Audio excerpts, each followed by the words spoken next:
తెలుగువారి #1 choice Telugu matrimony.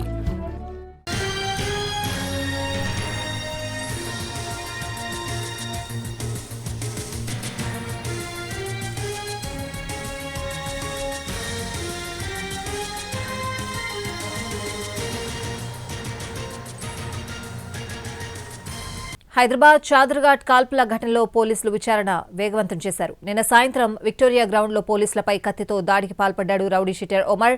DCP సైచిన 2 రౌండ్ల కాల్పులు జరపడంతో ఒమర్కు గాయాలయ్యాయి. మరో నిందితుడు పారిపోయాడు. డీసీపీ చైతన్య, గన్మెన్ సత్యనారాయణమూర్తిపై కత్తితో దాడి ఘటనను సీరియస్గా తీసుకున్న పోలీసులు పారిపోయిన నిందితుడి కోసం ప్రత్యేక బృందాలుగా ఏర్పడి గాలిస్తున్నారు.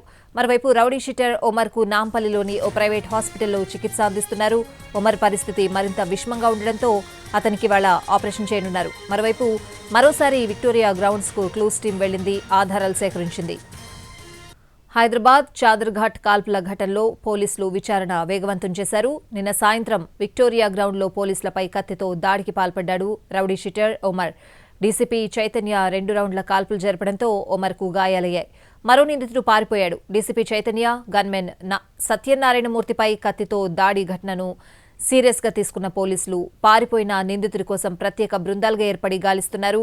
మరోవైపు రౌడీ షీటర్ ఒమర్కు నాంపల్లిలోని ఓ ప్రైవేట్ హాస్పిటల్లో చికిత్స అందిస్తున్నారు. ఒమర్ పరిస్థితి మరింత విషమంగా ఉండడంతో అతనికి వాళ్ళ ఆపరేషన్ చేయనున్నారు. మరోవైపు మరోసారి విక్టోరియా గ్రౌండ్స్కు క్లూస్ టీం వెళ్లింది, ఆధారాలు సేకరించింది. చాదర్ఘాట్ విక్టోరియా ప్లేగ్రౌండ్ కాల్పుల ఘటన కేసుకు సంబంధించి పోలీసులు దర్యాప్తు మరింత ముమ్మరం చేశారు. పరారులో ఉన్న మరొక నిందితుడి కోసం కూడా పోలీసులు గాలింపు చర్యలు ముమ్మరం చేపట్టారు. ప్రస్తుతం మనము బంజారాస్లోని కేర్ హాస్పిటల్లో ఉన్నాము. కేర్ హాస్పిటల్లో మోస్ట్ వాంటెడ్ ఒమర్ ప్రస్తుతం ఇతను ఈ హాస్పిటల్లో ట్రీట్మెంట్ తీసుకుంటున్నాడు. ఇతనికి వైద్య పరీక్షలు కూడా పూర్తి చేశారు. సో ఈరోజు అతనికి శస్త్రచికిత్స నిర్వహించబోతున్నారు హాస్పిటల్ సంబంధించిన టీమ్ ఆఫ్ డాక్టర్స్.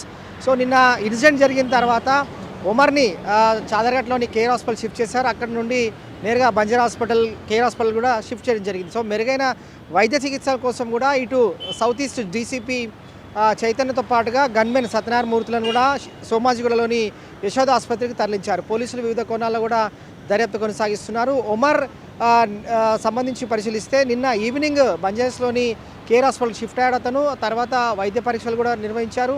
ఈరోజు మరికొద్దిసేపట్లో శస్త్రచికిత్స కూడా నిర్వహించబోతున్నారు. సో పోలీసులు టీమ్ ఆఫ్ ఇటు ఇంటెలిజెన్స్ టీంతో పాటుగా పోలీసులు కూడా బంజారాస్ కేర్ హాస్పిటల్ వద్ద బందోబస్తులో భాగంగా ముందు చర్యల భాగంగా కూడా బందోబస్తులు ఏర్పాటు చేశారు.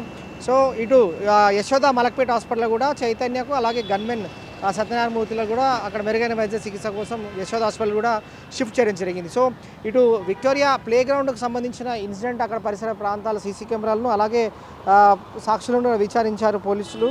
ఇక ఉమర్పై పరిశీలిస్తే 20 కేసులు పైగా అతను థెఫ్టింగ్ కేసులు, ఎక్స్టార్షన్ కేసులు నమోదయ్యాయి.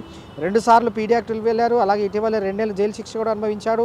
ఉమర్ దొంగతనాలు చేయడంలో దిట్ట. కోటి ఉమెన్స్ కాలేజ్ నుండి ఉమర్తో పాటుగా మరొక నిందితుడు మూమెంట్స్ ఫాలో అయిన పోలీసులు అలాగే south east DCP Sai Chaitanya అలాగే గన్మెన్ అక్కడ రావడం, తర్వాత ఉమర్ మరొక నిందితుడు వీరిపైన కంటపడకుండా ఉమర్ కత్తితో దాడి చేసే ప్రయత్నం చేశాడు గన్మెన్తో పాటుగా ఇటు డీసీపీ పైన. సో ఒకసారిగా గన్మెన్ వద్ద ఉన్న వెపన్ తీసుకొని కాల్పులు జరిగిన సంగతి తెలిసిందే. తర్వాత పోలీసులు కూడా వివిధ కోణాల్లో కూడా దర్యాప్తు కొనసాగిస్తున్నారు. ప్రస్తుతానికి మాత్రం బంజారాస్ కేర్ హాస్పిటల్లో మోస్ట్ వాంటెడ్ ఒమర్కి మాత్రం చికిత్స కొనసాగుతుంది. నిన్న ఈవినింగ్ అతను ఈ హాస్పిటల్ షిఫ్ట్ చేశారు. వైద్య పరీక్షలు కూడా పూర్తి చేశారు. ప్రజెంట్ అయితే ఎమర్జెన్సీ ఇంటెన్సివ్ వార్డ్ కేర్లో ఒమర్ ఉన్నారు. సో ఈరోజు అతనికి ఆపరేషన్ కూడా నిర్వహించబోతున్నారు. కుడి చేయితో పాటుగా ఈ వెన్నుపూస భాగంలో అంటే బ్యాక్ సైడ్ 2 బుల్లెట్స్ ఉన్నాయి కాబట్టి వాటికి సంబంధించి కూడా పోలీసులు ఇన్వెస్టిగేషన్లో భాగంగా పురుషాలు కూడా దర్యాప్తు కొనసాగిస్తున్నారు. అలాగే ఒమర్ని బంజారాస్ కేర్ హాస్పిటల్లో అతను ప్రస్తుతం ట్రీట్మెంట్ తీసుకుంటున్నాడు. తర్వాత టీమ్ ఆఫ్ డాక్టర్స్ కూడా అతనికి సర్జరీ చేసే అవకాశం కూడా కనిపిస్తుంది. ఇది లేటెస్ట్ అప్డేట్. To studio.